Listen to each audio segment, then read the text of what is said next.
Some people feel tired, even when nothing is happening. Not because life is busy, but because they are carrying more than one emotional life. If you feel emotionally full without knowing why, this is for you.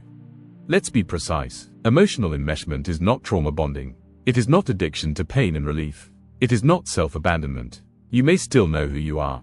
It is not attachment guilt. You may not feel guilty, just responsible. Emotional enmeshment happens when emotional boundaries never formed. Not just weak boundaries, no boundaries. Where one person's inner state becomes another person's job. This usually starts early, often in families. A child learns that emotions are shared territory. If a parent is distressed, the child stabilizes. If a parent is anxious, the child adjusts. If a parent is unhappy, the child carries it. No one says this out loud, but the system teaches it.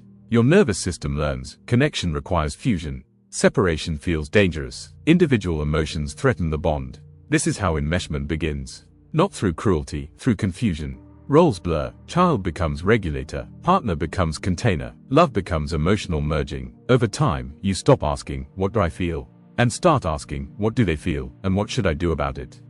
This is the core symptom of enmeshment. Misplaced responsibility. You may recognize it as feeling unsettled when someone close is upset, even if it has nothing to do with you. Struggling to enjoy happiness if someone else is struggling. Feeling anxious when others are disappointed, even silently. Automatically adjusting your mood, energy, or decisions to stabilize the emotional field. Difficulty knowing which feelings are yours and which are absorbed.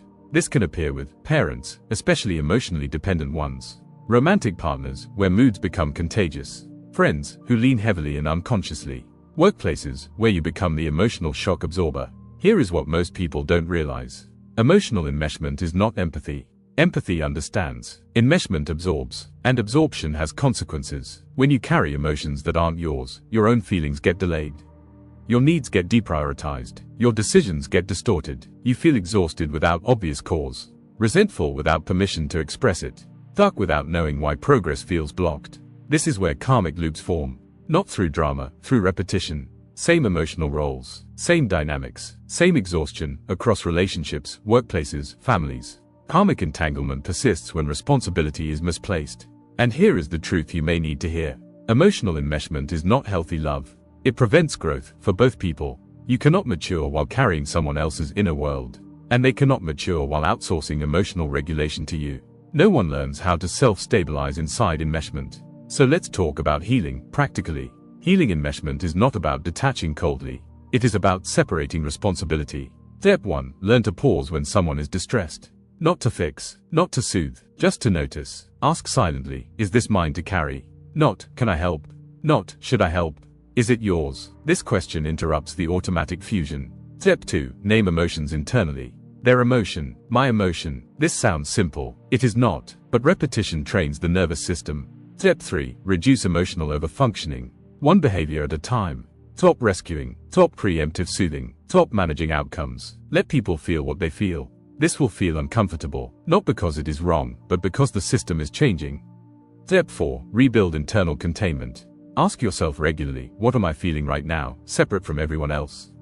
Even if the answer is unclear. This is how identity returns. And finally, this matters. Emotional enmeshment often requires support to unwind. Because this pattern formed before language, before choice. Therapy that understands family systems, nervous system conditioning, and emotional boundaries is not optional for many people. It is how the loop breaks.